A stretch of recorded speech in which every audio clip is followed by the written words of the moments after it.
सॉली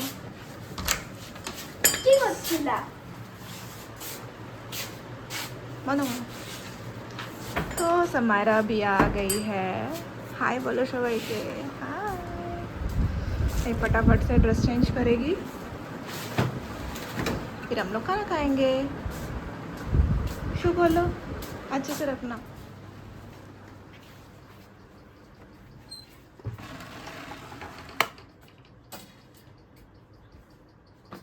अभी समायरा अपने ड्रेस अच्छे से रखेगी। रखो रखो ड्रेस रखो। की कौन सा कौन सा? अरे ये क्या है? ये?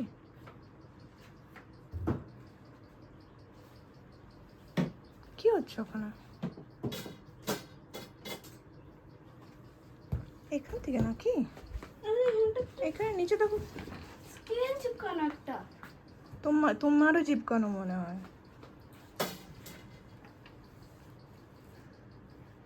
হচ্ছে কি হতে? এরকম তো হয় না।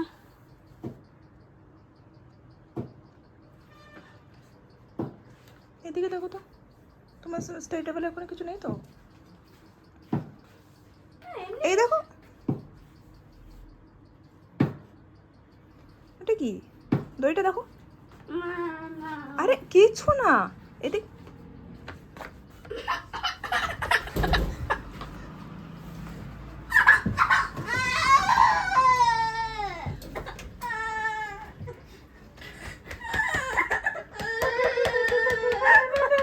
সারপ্রাইজ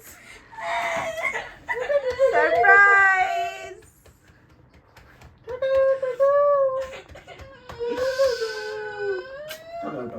ইস রে বাচ্চাটা, এ মা এ মা।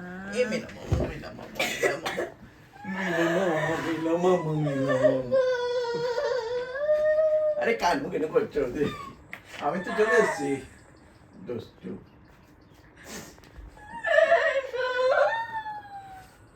আরে আমি চলে এসেছি তো।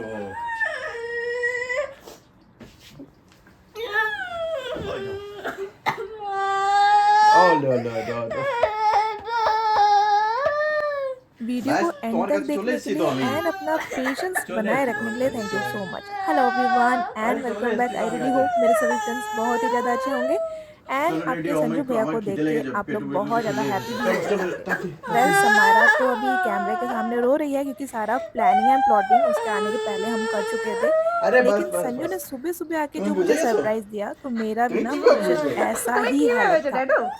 मैंने 10 मिनट तक सिर्फ ना दरवाजा को खोला भी नहीं, बस देखती रही और बस मेरा भी ऐसे ही रोने का ही हालत हो रहा था। संजू अकेले नहीं आए हैं, अपने साथ लाए हैं क्वार्टर मिल जाने वाला न्यूज़। ये सरप्राइज उन्होंने 2 दिन से मतलब रखा था अपने पास, मुझे फ़ोन पर भी कुछ भी नहीं पता चलने दिया था। क्वार्टर मिला एंड छुट्टी लेके सरप्राइज देने एंड हमें लेकर जाने के लिए सीधा वो आ गए हैं आगरा में।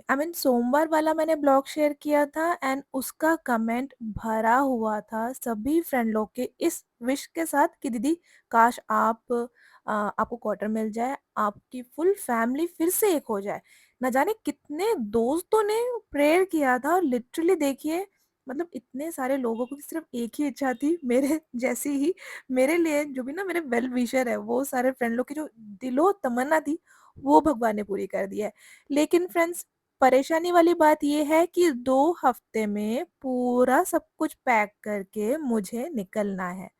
मैं तो संजू को बोल रही थी तुम जैसे आए हो वैसे ही वापस चले जाओ। 2 हफ्ते में मुझसे नहीं होगा, मैं नहीं कर पाऊँगी। 2 हफ्ते में बताइए कैसे कर सकता है एक पूरा मतलब भरा पूरा रूम, किसी भी चीज़ का तैयारी नहीं और ऐसे सरप्राइज़ मुझे नहीं चाहिए। अभी तो मुझे हेडेक हो रहा है, कैसे क्या मैनेज करूँगी और कहाँ से मैं पैकिंग करना स्टार्ट करूँगी। मैंने प्लान किया था कि संजू आने के पहले मेरे हाथ में 1 महीने का टाइम होगा, मैं धीरे-धीरे से स्टार्ट कर दूँगी। लेकिन अभी अचानक आके बोल रहे हैं 2 हफ्ते में हमें निकलना है, तो कैसे होगा? भगवान जाने, आप लोग के ऊपर ही मुझे भरोसा है, आप लोग फिर से मेरे लिए प्रेयर करते रहना कि सब कुछ स्मूथली और बहुत अच्छे से हो पाए एंड हम लोग संजू के साथ पंजाब जा पाए। क्वार्टर कैसा है, क्या नहीं है, मेरे साथ-साथ आप लोग को भी बहुत एक्साइटमेंट है सुनने के लिए, जानने के लिए और कुछ दिन का ही वेट करना है फ्रेंड्स। और हाँ, अभी बहुत सारी तैयारियाँ करनी है फ्रेंड्स, तो मेबी ब्लॉग आने में थोड़ा-सा लेट हो सकता है या गैप भी हो सकता है क्योंकि काफ़ी सारी चीज़ें मुझे मैनेज करनी है। आई होप आप लोग ये समझ पाएँगे। देखिए, आज बहुत दिनों बाद संजू समारा को स्कूल तक छोड़ने के लिए गए हैं। वैसे तो उसका जाने का बिल्कुल मन नहीं था क्योंकि देखिए सिर्फ़ 2 हफ़्ते का ही टाइम है, तो हमने समझा-बुझा के समारा को स्कूल भेजा कि 2 हफ़्ते स्कूल जाना है ना, उसके बाद तो कुछ दिन का गैप पड़ ही जाएगा, फिर नए स्कूल में एडमिशन एंड ऑल दैट। तो संजू के आने के बाद ना उस दिन मैंने कोई शूट ही नहीं किया, उनके साथ ही टाइम स्पेंड किया। बहुत दिनों बाद एक साथ बैठ के चाय पी रहे हैं, ब्रेकफ़ास्ट कर रहे हैं, न जाने कितनी सारी बातें जो फ़ोन पे नहीं होती थी हमारी, वो सारी बातें अभी कर रहे हैं, डिस्कशन चल रही है, प्लानिंग चल रही है कि कहाँ से क्या रेडी करेंगे, क्या करेंगे। इस बीच हमें पोस्टिंग आउट पार्टी भी करनी है, तो कौन-कौन से फ्रेंड को बुलाना है, कब तक बुलाना है, कौन-कौन फ्री रहेगा, क्या रहेगा। वो सारा चीज़ हम लोग मतलब अभी ना टाइम कम है लेकिन हमारा डिस्कशन प्लानिंग वो इतना मतलब हाई लेवल का चल रहा है कि क्या बताऊँ। तो पैकिंग तो संजू जिस दिन आए थे उस दिन शाम से ही हमने करना थोड़ा बहुत स्टार्ट कर दिया था। देखिए जो फ़ोल्डेबल कवर्ड था मेरा रेड कलर का, वो हमने फ़ोल्ड कर दिया है, कपड़े सारे अंदर हैं एंड अभी घर का हालत अभी कुछ तक ऐसा ही इस है। रूम का ही क्लोजिंग चल रहा है और सारा सामान यहाँ वहाँ से ट्रंक से बाहर निकाला गया है। इसके ऊपर भी काफ़ी सारी चीज़ें थी, कार्ड बॉक्स था बड़ा सा, वो हमने निकाल दिया है। और इस रूम को ना बेसिकली हमने अभी पकड़ा नहीं है क्योंकि इस रूम में अभी मैं कुछ क्लोज़ करना नहीं चाहती हूँ। फ्रेंडों के साथ एक छोटा सा गेट टुगेदर रखा है, वो हो जाने के बाद इस रूम को भी हम लोग क्लोज़ कर देंगे। अभी फ़िलहाल थोड़ा बहुत जहाँ से जो भी सामान हम निकाल के क्लोज़ कर सकते हैं वो कर रहे हैं। कार्टून में जस्ट रख रख के ना ऐसे एक साइड में कर दिया है सो दैट कुछ चीज़ें पैक्ड हो ऑलरेडी। अभी बड़े बड़े कार्टून और भी लाने हैं, फिर जाके बाकी का काम भी होगा। पूरा घर मेस्ड अप है। आई मीन इतने कम टाइम पे पैकिंग होने से ना मतलब मुझे भी थोड़ा सा टेंशन हो रहा है कि कैसे क्या होगा। अभी वो वाला जो एरिया है उसको भी नहीं पकड़ा, इसमें सारे कपड़े अभी भी हैं। तो टाइम है उसके हिसाब से हम लोग तो बहुत ज़्यादा ही फास्ट पैकिंग कर रहे हैं बोलने से, लेकिन सामान बहुत ज़्यादा है, पता नहीं लास्ट तक क्या क्या हो पाएगा नहीं हो पाएगा। तो मेरे घर में ये वाला सिनेरियो आपने इससे पहले भी देखा होगा जब हम जम्मू से आगरा की तरफ आ रहे थे। तो देखिए अभी भी ना वही सब हो रहा है लेकिन थोड़ा-सा फ़ास्ट एंड फॉरवर्ड मोड में।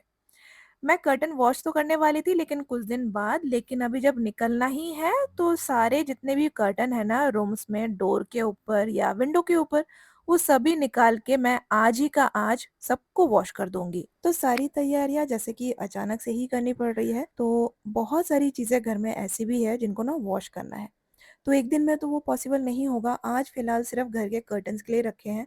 बाकी के घर में जैसे कि ब्लैंकेट्स घर के बाहर निकले हुए हैं सिंगल वाले, उनको वॉश करना है तो वो भी एक दिन हम सेट करेंगे, उस दिन ही वॉश करेंगे। आज बेसिकली जितने भी कर्टन्स हैं, वो ही मैं वॉश करने के लिए निकाल रही हूँ एंड ये कर्टन ना दोबारा नहीं लगेंगे आगरा वाले क्वार्टर में, ये शायद पंजाब जाके दूसरे क्वार्टर में लगेंगे। दूसरे इन अ सेंस हमारे नए वाले क्वार्टर में लगेंगे। तो देखिए जितने भी घर के कर्टन थे, नेट वाले, शिया कर्टन और ना कपड़ों के सैटिन के जितने भी कर्टन, वो सब निकाल लिए मैंने। रिंग वाले कर्टन में परेशानी इस बात में आती है कि जो रिंग है, वो मशीन में वॉश करने के टाइम ना निकल जाते हैं। मैं 2-3 साल नहीं 2-3 साल मैं गलत बोल रही हूँ, मेरे ख़्याल से 4 साल तो होगा।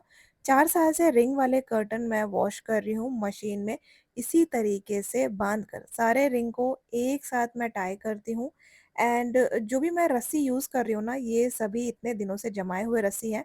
सिर्फ़ और सिर्फ़ जाने के टाइम, पोस्टिंग के टाइम ना इसी काम में लाने के लिए मैंने इतने दिनों से ये सारे रस्सी जमा करके रखे हैं।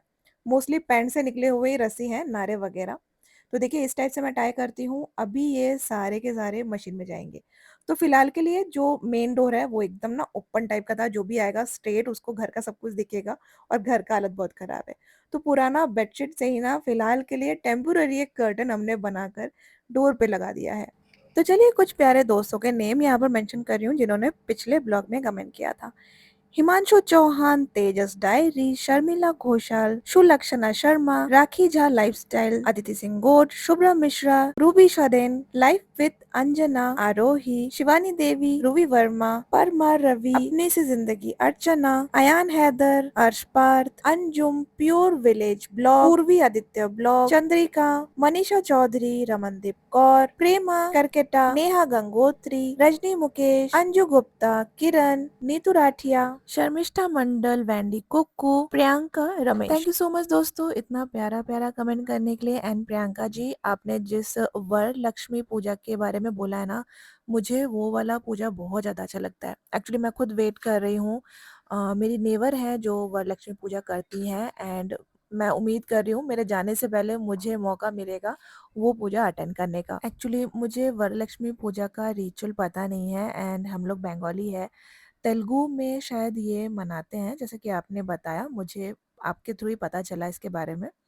और वरलक्ष्मी पूजा मैंने पिछले साल, उसके पिछले साल भी अटेंड किया था अपनी फ्रेंड लक्ष्मी जी के घर में, और मेरे ख्याल से इस बार भी मुझे जाते-जाते मौका मिल ही जाएगा। वेल, दिल थाम के आप लोग बैठिए एंड तैयारी कीजिए पंजाब के नए-नए ब्लॉग्स के लिए। मैं बहुत ज़्यादा एक्साइटेड हूँ क्वार्टर के लिए, किस टाइप का मिला है। क्वार्टर देख के मैं खुश होने वाली हूँ या रोने वाली हूँ, ये सब लाइव आपको कैमरे में कैप्चर होता हुआ नज़र आएगा।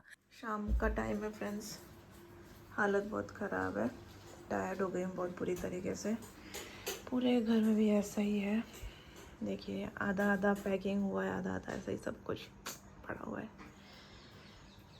और ये सब मतलब कुछ फेंकने वाले चीज़ें हैं, कुछ पैक होने वाले सारे रस्सी भी यहाँ पर है, यहाँ क्लीनिंग प्रोडक्ट्स है सारे। और इसमें कुछ एक्चुअली इस अलमारी का सब कुछ सामान यहाँ पर है। ओह गॉड, ये वाला फेज़ मुझे बिल्कुल अच्छा नहीं लगता है। संजू को बिल्कुल भी कोई आइडिया नहीं था कि उनके जाने के बाद उनकी बेटी इतनी बड़ी और इतनी समझदार हो गई है कि देखिए यहाँ पर मम्मा पापा दोनों को एकदम टायर्ड बुरा हालत में देखने के बाद फटाफट से चाय बना के रेडी कर दिया। 3 कप बनाए हैं, एक छोटे कप में ना अपने लिए भी थोड़ा-सा निकाल ही लिया है। देखिए यहाँ पर गरमा-गरम चाय बेड पे सर्व किया जा रहा है, और क्या चाहिए? मेरा तो पूरा थकान जस्ट ये चाय पीकर ही दूर हो गया। इसके बाद समायरा खेलने चली गई और मैं संजू के साथ चली गई लॉन्ग ड्राइव पर। बहुत सारे इंपॉर्टेंट काम लेके निकली थी, लेकिन मौसम इतना ज़्यादा रोमांटिक हो गया कि क्या बताऊँ? बिल्कुल गुलाबी-गुलाबी, पिंकिश, मतलब मेरा फेवरेट। आगरा से जाने के पहले इतना प्यारा मौसम, आखिरी के बहुत यादगार पल अपने पूरे मेमोरी में मैं लॉक कर ले रही हूँ। ये सारी चीजें आगरा की मुझे बहुत याद आएगी। तो आज कुछ इतना ही फ्रेंड्स, एक और नए ब्लॉग के साथ मैं फिर मिलूंगी, तब तक के लिए bye, take care and thanks for watching.